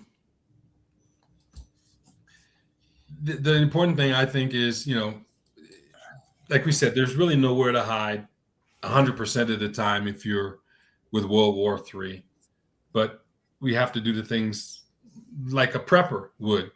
If you're abroad, where are you going to go, right? Like the idea is, you want to be someplace high, right, so that you can see people coming. I like being here in Bogota because number one, we're at elevation, and number two, there's more mountains that we can go to, relatively quickly, that around where we are. And the higher up you go in altitude, I believe the safer you're going to be, because physically it's challenging to get there. Yeah. So, believe me, I wouldn't have brought a truck if it wasn't 4x4. Because it does flood here. You do have to climb mountains, and it's like I said, I'm happy with the fact that I know the lady that I'm with is well connected in this community. Her family's respected. They try to get her father to become the barangay captain because he's so well liked in the community that everybody wants him to be a leader, even though he's refused it several times. So knowing that you're in with a good family helps, and that you can leverage when it comes to certain things where you would get the gringo tax, you won't get it. Especially if you allow them to do certain things for you. Instead of you trying to go out and say, "Nah, I can come." No. You need to step back every once in a while and let them work for you. That's the point. Well, let me ask you this, because I saw a video that Austin did one time in terms of police corruption, in terms of them just whooping on people. Do you see that in the Philippines as much as Austin has shown that in parts of Africa? Say that one more time. I missed that first part. When you just see the police just whooping on people for like whatever reason. I mean, you can tell that, and I watched this series my lady told me to watch, and I kind of got the idea that, depending on your classism, you look down on other people. So at that point, a police captain or a barangay captain or somebody would have a certain elevation in the community, and not necessarily as a general populace, they don't necessarily respect all your rights. You get what I mean? They will pick on you when they want to pull you over and run you up on a ticket because maybe your tag or whatever is expired. They do run the same kind of things where they have checkpoints for the police here in certain areas. So those are certain things that people look out for on. If you ever driven in the Philippines, it's nuts. They don't have traffic lights unless you're in the bigger cities. There are no traffic lights. People get in accidents all the time. They just pull you off to the side of the road, and you pray that the ambulance will come get you. You know what I'm saying? It can be bad, man. You just, like I said, you put your life in your own hand in some of these places you go to. Definitely make sure you have insurance, both types, not only health but life insurance, repatriation insurance. So if something happens and you die, your family can get your body back. Those things are important no matter where you go, especially as a solo traveler. I've never heard of repatriation insurance. That's interesting. Yeah, Yeah, I didn't know that either. yeah. Repatriation insurance is in a lot of policies, but you got to make sure it's there, especially for expats. A lot of people die overseas for whatever reason. You do a lot of dangerous things over there, but repatriation insurance is an important word, has to do with body recovery. It can cost up to $70,000 to ship a body from a country back home. Repatriation insurance is included, and it will get you back to your home on record.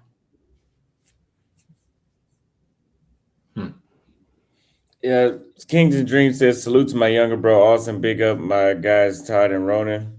Thank you What's for the going on, $5 King? super chat. So- We're gonna wrap up probably in like 10 minutes. So Austin, did we answer your questions or help you with what your expectations were for this live? Yeah. I definitely appreciate you showing up. Yeah, I think we answered it like in the first 5 minutes. Like, I think when you first started talking, you answered. I was looking through the questions I had, and I was like, yeah, I think he already said everything.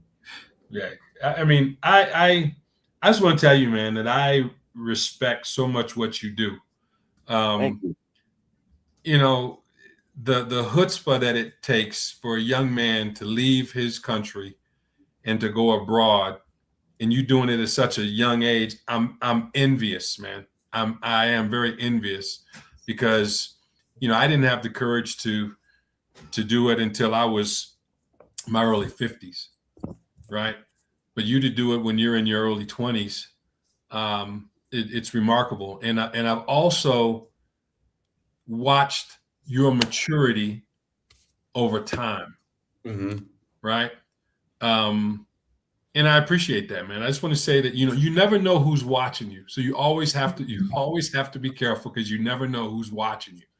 And I just want to let you know, man, I appreciate you. I appreciate your growth. I appreciate your development, your maturity. You are an inspiration for young YouTubers like myself. And I just want to say, keep doing what you're doing, man. Keep growing, keep maturing.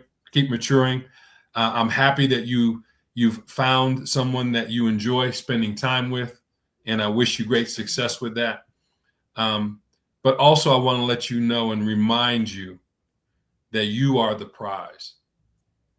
Oh, thank you. Don't ever forget that. Right? Because, you know, and this is going to be very controversial. You know, a lot of people of the finer sex believe that they're the prize because they carry the seed, that they carry the child. But just remember, no tree has ever been planted without seed. Yeah. So you're the prize, my friend. Yeah, most definitely. And a lot of these countries, they know you're the prize. That's the whole thing. I don't get how people can get ganked by these girls because they're so mesmerized that it's a beautiful woman, but that beautiful woman also knows you're an American. You are the prize that they don't have access to on a regular basis. You know, and there's how many of them competing for your attention, not the other way around. You're not competing for hers. They're competing for yours because you're not a widely available commodity when you're there. And you don't have a shelf life. You know, you could be 100 years old and still be able to do a little. As long as you stay healthy, you'll be able to do something. We were just talking about Dr. Sabi the other day. That man had 20-something kids, man. That brother was still doing it till the day he died. You know, depending on what your health level is, you ain't gonna just stop. And we age like fine wine, where women have to hold on to their beauty and their negotiating tactics. You as a man are always constantly evolving, earning more. You have highest earning potentials because of your life experiences and everything as you get older. So you can only get better.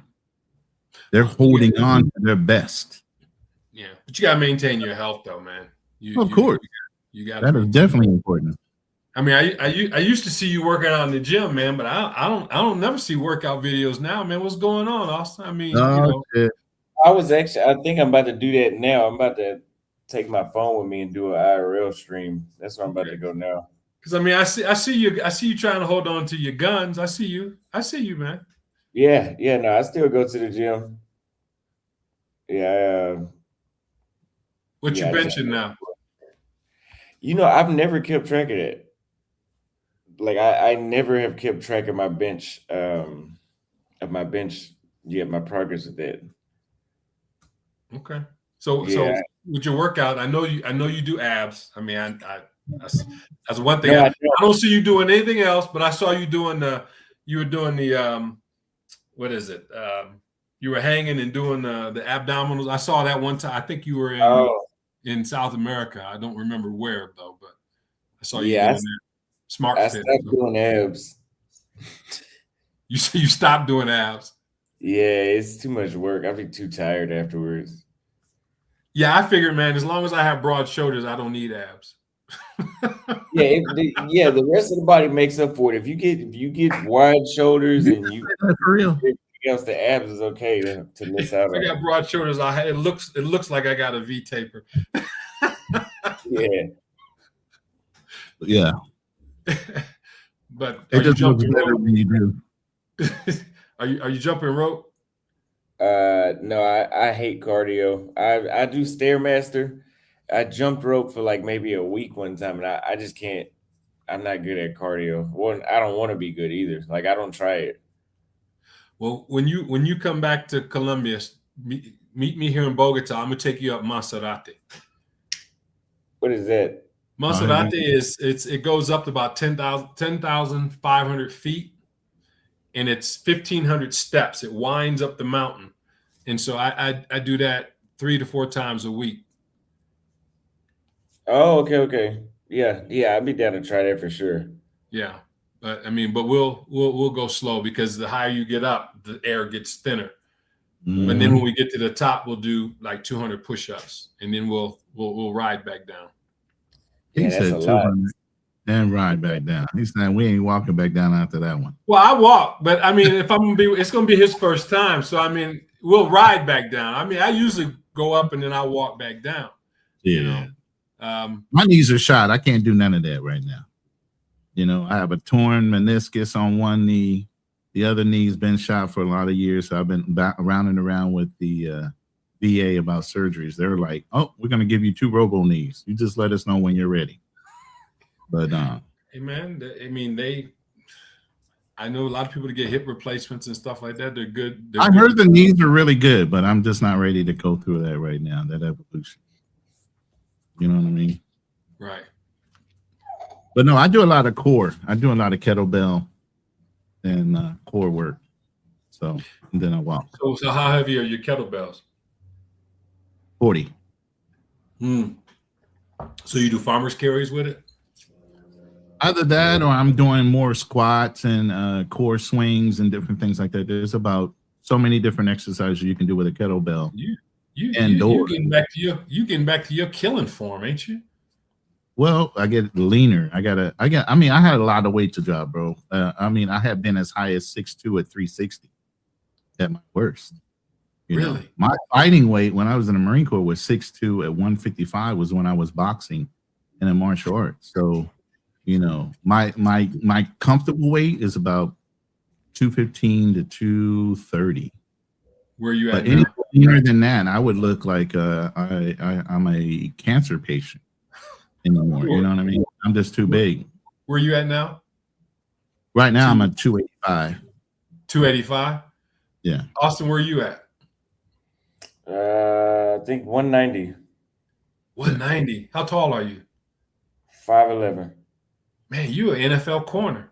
I was at 6'2", 190 when I was boxing, but I noticed I was training for Golden Gloves right before I went in the Marine Corps. And coach, I was looking at the coach. I was like, Coach, these kids are 190? He is there. I said, how much were they weighing before? He goes, oh, well, they cut from 225. They were looking like monsters. I said, Coach, you got to tell me what's the weight class I need to be in to be that monster, right? He goes, if you can drop from 195 to 155 in box, you'd be that monster, especially at your height. At 6'2". Yeah, and I dropped the weight. But my recruiter misheard me. I said, look, I got Golden Gloves in March. I'll go in May. Wow. He ignored everything I said and put me in on my recruitment day of March. So I was in the best shape of my life when I went to Marine Corps boot camp. Wow. My DIs were looking like, what the fuck were you doing before you got here? Boxing, martial arts training. I'm a fighter. Always been a fighter. Wow. When I got here to Columbia, I was 5'10", 265. And now I'm 5'10", about 213. But at 63, I'm trying to get down to 180. I would like to get down to 180 because as I get older, I don't need to carry all that weight, So jumping rope helped me. Jumping rope saved my life. If you guys, Buddy Lee, if you guys look him up, Buddy Lee, jump ropes. Buddy Lee came here to visit me twice here in Columbia. I'm telling you, man, that guy, he was an Olympic athlete. He has his own jump rope. He travels the world. Buddy Lee saved my life, bro, by using his jump rope. I got like 3 or 4 of them. Incredible. And he's he needs that AARP card too, man. But he's traveling the world, and he carried the torch, and I think what was the Atlantic Olympics were 96. That was the Atlanta. So he carried the torch then, but that jump rope is no joke. But Austin said he don't like cardio, so I can do it. I hate it though. So how do you eat though? I mean, I eat a lot of. I used to do the carnivore diet. I don't do that anymore because that's what I'm doing. I'm cutting, but I overeat protein. Like, when I was in Kenya, I would eat like 3 or 4 boiled eggs a day, or fried, 2 steaks, and a lot of potatoes and a lot of spinach. So is food relatively inexpensive there? Yeah. $500 a month, and you are overeating for sure. Wow, way overeating. Yeah, but not here. Say again. I would rather cook here. Sorry, go ahead. No, I was saying I'd rather cook here because, as I told you, they're nasty here. They're very unsanitary. So I'd rather cook it here in Sri Lanka. There's a kitchen above my room. They have a kitchen on the top floor, and I can just hear the guy coughing. I just look in the kitchen. He's just coughing all over the food and sneezing. And I'm like, dude, like, why? Why are you doing it? And you want to go to India? When? Yeah, that's what I'm saying. That I'll be eating at the Hilton Hotel if I go to India. I need to have the best possible result that they're sanitary. That's what I do here. I go to the nice restaurants. I'm like, I know for a fact the people on the street ain't their fingernails all black while they cooking. Like, nah. Are you a germaphobe, man? I'm a germaphobe, but like they're just nasty. Like, well, it's not even because some people. When you realize how many times people touch their face and then try to touch your food and everything else, man, you're very conscious about that shit after a while. And especially if you see, like, this is just so people understand. I do know about fitness. I've never been a guy that allowed myself to get to a certain weight, but I did suffer from PTSD, and I allowed my body to get into a point where I've had to recover from it. But I was always a physically fit fighter. That's a big weapon. that was a souvenir from the Palaka Islands during the Gulf War. What is that? That's a Russian machine gun. Okay. And you holding it with one hand. I see you, man. I see you, Rambo. Yeah. So, yeah, I'm 58, by the way. So just to let you know, I got a lot of life. You still got the taste of a lot of wear and tear on my body. You know what I'm saying? So that's the reason why I'm with the VA now. I said you got this. You still got the taste of milk in your mouth. You're a young man. In that picture, I was 21, maybe. Where was the float? I shared another one. Oh, that was right there. We were the first ones in the Gulf War. We were doing missions way before the war started. We started off in Hong Kong. We were already in deployment. So the minute Saddam went into Kuwait, we started doing ship interdictions because we had special operations capable. We had Navy SEALs, we had Force Recon, all that on our ship. So we were operational the whole time. Yeah. It got so bad that they started calling us Raiders of the Lost Ark because our 5 ships were moving around so much they couldn't keep track of where we were. Yeah. We had so many missions on task. That's why I said before they even started the war, we had already captured, liberated, whatever you want. Saddam had basically landmined this island of his own troops in. They couldn't leave. We already blew up their boats. So we literally had to go de-landmine the area that we wanted to go into and pull these guys off of their own island. So those are some of the souvenirs we pulled off of these guys as we got them off that island. Interesting. But yeah, man, like I said, it's just a blessing, you guys. You don't understand, just to be alive at this age, to go through a lot of different things. And I'm sure everybody has their own nightmare stories, even as a young person. But each survival is another life lesson to understand you're here for a purpose. You know, until you achieve that purpose, there's no place or time or reason to when you're going to go. You know, so. But that brings a different perspective as well. Yes, Panama, also Beirut. I went in right around the Panama Beirut situation. I went in 1987. That was in 1990. So I had already been in for 3 years. And so when hostilities started in this current theater, having had the experience that you've had, what was the first thing that went through your mind? Because one of the things that many people don't know, they hear about it, but they don't know what goes on before the actual news comes out. So what went through your mind when the actual news came out?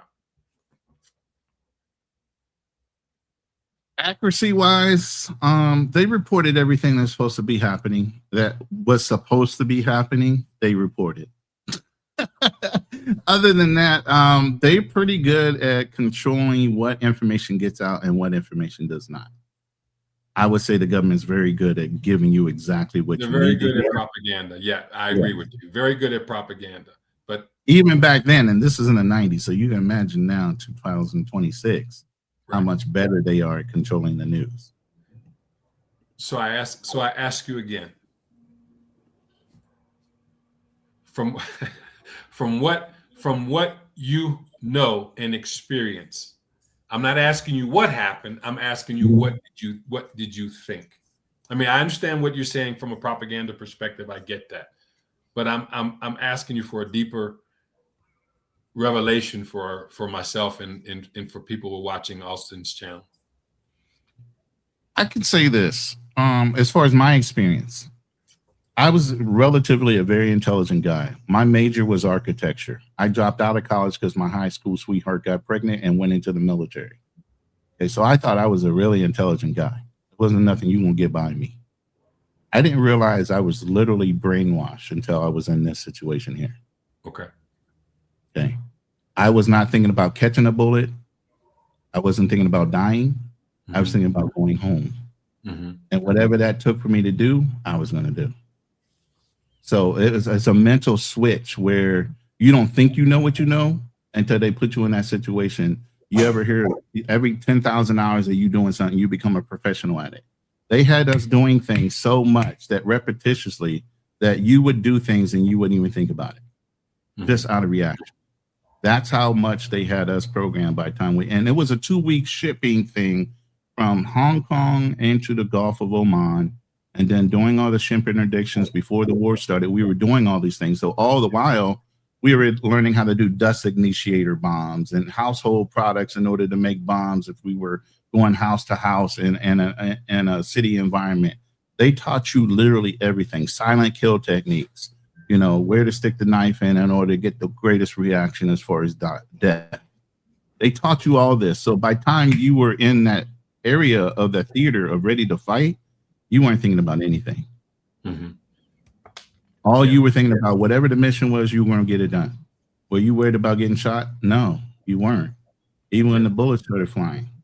And I think they kind of got that used. You get used to that because if you guys were ever in the military, when you go to rifle training and you go to shoot your rifle, half of you were in the butts area. The butts area is where you pull the targets. I think psychologically, you're also being programmed to get used to impacts because you hear that impact of that round going through the target and into the berm. Sometimes it hits the wood. Sometimes it hits the metal that's holding the target. So you kind of get used to hearing that impact of bullets flying over your head, literally just from that. Mm-hmm. So by the time you get in theater, it's kind of like you're kind of hearing the crack or the supersonic sound of a round going over your head. You're kind of used to it a little bit. I didn't realize all these things put together made me not that fearful, but really like zeroed in on what I'm supposed to be doing. And then through training, you just react. You don't think. So you don't start thinking until after you get back. That's why the PTSD hits you because they start programming. You're not sick until you're dead. You're not tired until you're dead. Rest when you're dead. You don't complain about when you're sick. You don't get to go to the doctor as often. You do whatever you need to do to overcome that pain and you keep pushing forward. Matter of fact, my unit's famous line of what that unit was is whatever it takes. That was my unit insignia, whatever it takes. So they trained you that way. It didn't matter what you had to do to achieve that mission, whatever it took, do it. And so, Ronan, I asked this particular question because, again, to kind of be in line with what, Austin wanted us to talk about. That type of mentality is something that I believe that most people need to somehow integrate. That you do whatever it takes in order to survive, knowing that no place is 100% safe. Exactly. It's only as safe as you make it. Yeah. And so when I tell you my response, because not being in the US and when I first heard it, I said, there's so much that's not being mentioned, right? Because in order to have this precision strike, it takes a certain type of mentality of individuals to execute it, right? When you're sending an airplane with ordnance that's 6,000 miles away and it's a 36-hour trip, that's a certain type of mindset, right? So, and I'm thankful that Austin had this show because a lot of people will have an opportunity to kind of rethink their positioning because a lot of people, whatever side of the political aisle they're on, they're going to have different kinds of emotions. And if you have different kinds of emotions at this particular point, you're going to make poor decisions. They're going to get you in a lot of trouble. So it's very important that you take the emotion out of it and that you have to do whatever's necessary in order for you to survive, whether it's to be liquid, have money available under your pillowcase or wherever, right? You got to have cash, right? If you don't have cash, you got to have gold and silver, right? Much like what you do as a prepper. And I'm sure that these are some of the things that you do. Certain countries don't allow you to have gold, right? Certain countries, the value of their currency is, it is what it is. So, Philippines is a heavily gold. By the way, the fact that you brought that up, Philippines is heavily golded. They have a lot of gold here, and they still mine for gold in the waters and everything else. So gold is a big thing here in the Philippines. A lot of them buy it because they know it can be used as an exchange value later. Yeah. So when you come to the Philippines, it's real gold that you're buying. It ain't no fake mixed up whatever. It's 100% gold. And I think personally, and this is just a Toddism, I think things are going to get worse before they get better. I don't know if they're going to get better. I think that it's just a new way of living now. I think that because no place is safe.